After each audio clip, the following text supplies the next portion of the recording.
For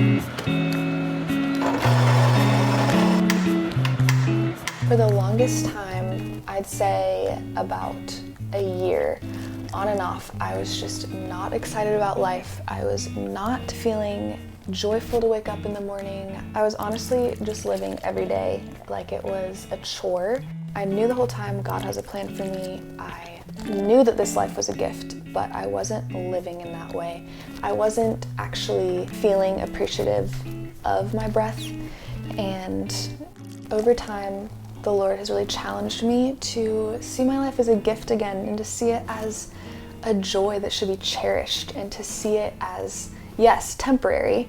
We're not meant to be on earth forever, but while we are here, we are called to delight in the Lord and steward the blessings and gifts He gives us well, and to pursue after Him and to do life with Him.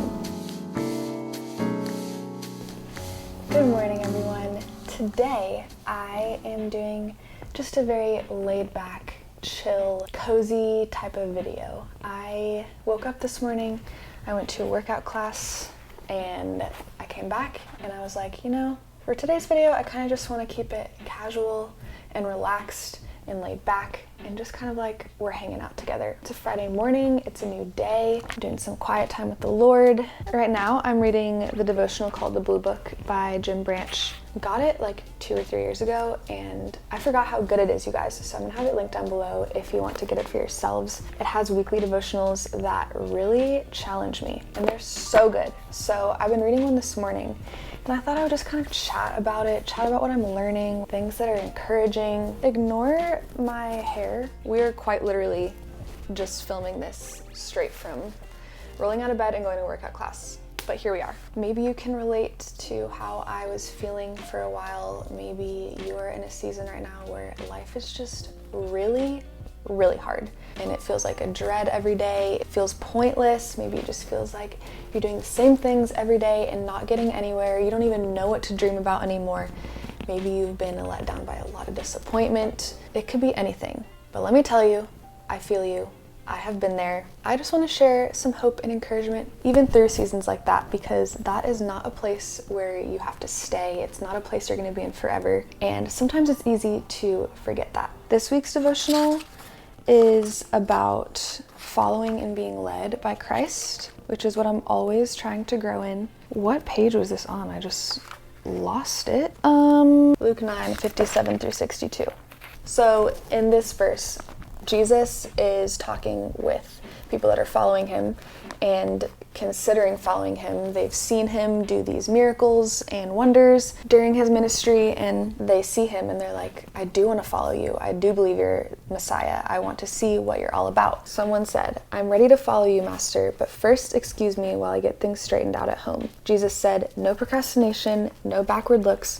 You can't put God's kingdom off till tomorrow. Seize the day. And that just stuck out to me so much because just the words seize the day, like we are not promised our next second of breath. Breath truly is a miracle. And for so long, I was kind of just like, why am I still waking up? Like, how many years am I gonna be on this planet? How long am I just gonna be waking up every morning, going about my day, just enduring pain and brokenness, but challenging yourself to see each day as a gift. It really is hard sometimes. Suffering is not fun, and suffering can be long sometimes. So seizing each day is not an easy thing to do. But I love how Jesus puts it. He just gets straight to the point, and he's like, listen, if you're considering following me, don't put it off. Don't wait until you get things straightened out. Don't wait until you're in a better season.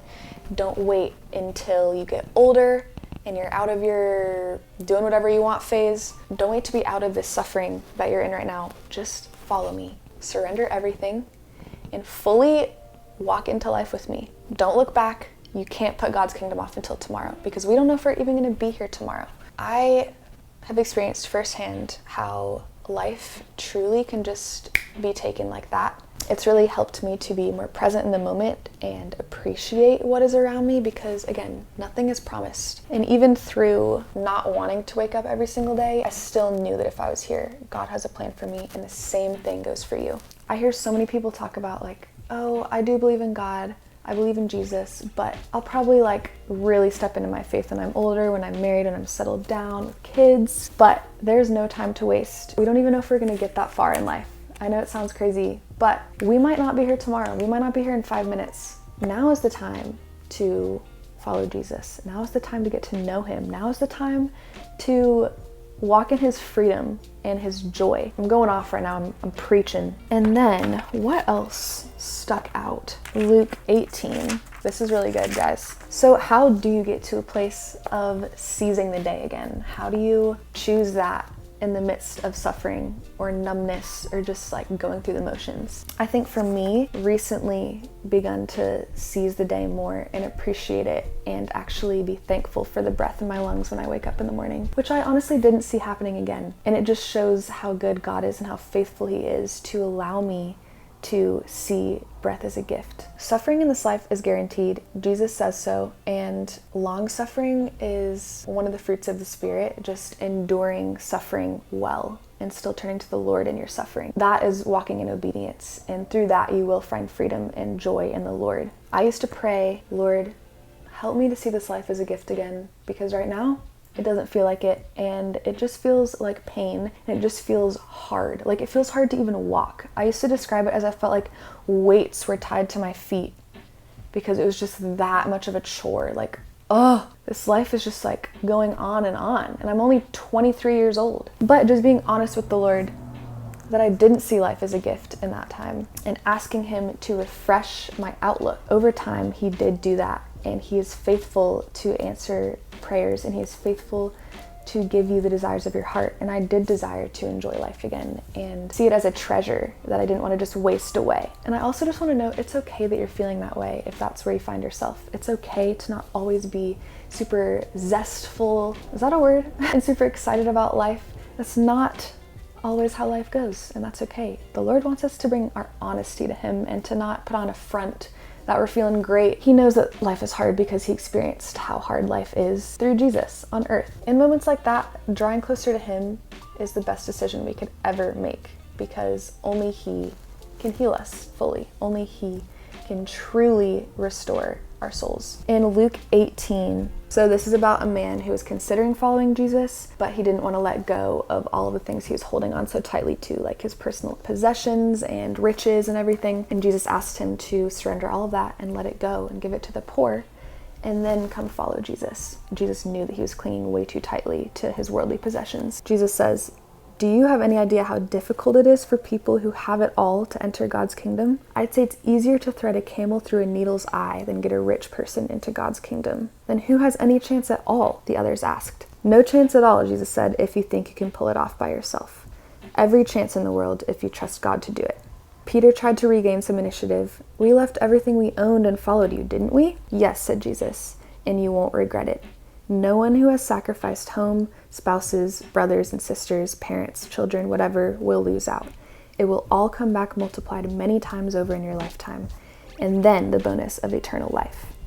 And the reason I read that is because I just think it's so true and encouraging. So many of us feel hesitant to go all in with Jesus, especially when life just does not feel good, when you feel let down, disappointed, angry, hurt, betrayed, either by others or by God, who knows. When we fully step into life with Jesus, we won't be let down. Jesus himself says, everything that we surrender to him will be multiplied many times over in our lifetime on earth, and we get the bonus of eternal life in heaven. So this itself is a promise that life with Jesus, even through hardship, it's never a mistake to follow him. You will not be let down because he knows your heart and he knows what you need better than you know what you need. And when we let him, he answers prayers in ways better than we ever could have imagined. His story is always just that much better. It's like he always blows my expectations away. Some of you might need encouragement in that way, to just be reminded that when you follow Jesus, you're not going to be stuck in this pit forever. When you follow Jesus, he will restore you and he will allow you to go through this in order to shape you and do far more than you could ever ask, think, or imagine. This is the type of thing that I would cling to in order to help me see life as a gift. And just accepting that it takes time to get there again. His timing is always best and it's always perfect, even when it doesn't feel like that. the day that you have right now, even if it doesn't feel like it, it is a blessing that you're here, and it is a reason that you have breath in your lungs still. So hold tight to that and trust that you're not going to be in this pit forever. The Lord loves to redeem things. That's just what he does. And I'm so thankful for his faithfulness in continuing to heal my heart and restoring that joy waking up in the morning. And I'm just going to close it out with this quote from St. Augustine, which is also in this devotional. It says, "To fall in love with God is the greatest romance, to seek him the greatest adventure, to find him the greatest human achievement." And I just love that so much, because everything that we're looking for and seeking in this life can be fulfilled through Jesus. He is our romancer. He is our greatest adventure. A lot of people look at Christianity and people who follow Jesus as boring, but that is not at all what being a Jesus follower is. Life before Jesus and now life with Jesus, it's so much more adventurous and fulfilling, and it's like this story that the Lord is just taking me on, and he does that with us when we follow him. It's always an adventure with Christ, and you never really know what's going to happen next. So even just hearing that and trusting that those things are true and asking God to reveal that to you, opening your eyes to those things can help you to seize the day and appreciate it for what it is in each moment. I think I probably rambled on a little bit there, but I just thought I would talk about it because I love talking about things like this. And I don't know if you guys feel challenged by this, but I would love to hear your thoughts in the comments. I hope you enjoyed the little cinematic part of this video. I had so much fun filming it. It was just very slow and restful. I hope this video helped you to feel restful and just you can take a breath. Thank you guys so much for watching this video. Let me know if you want more videos like this. I am posting every week, so make sure to come back next week for another video. Subscribe down below and check out my Instagram if you want to follow along with more of my life. I've got some fun video topics coming up, so stay tuned. So anyway, thank you guys again, and I will talk to you in the next video.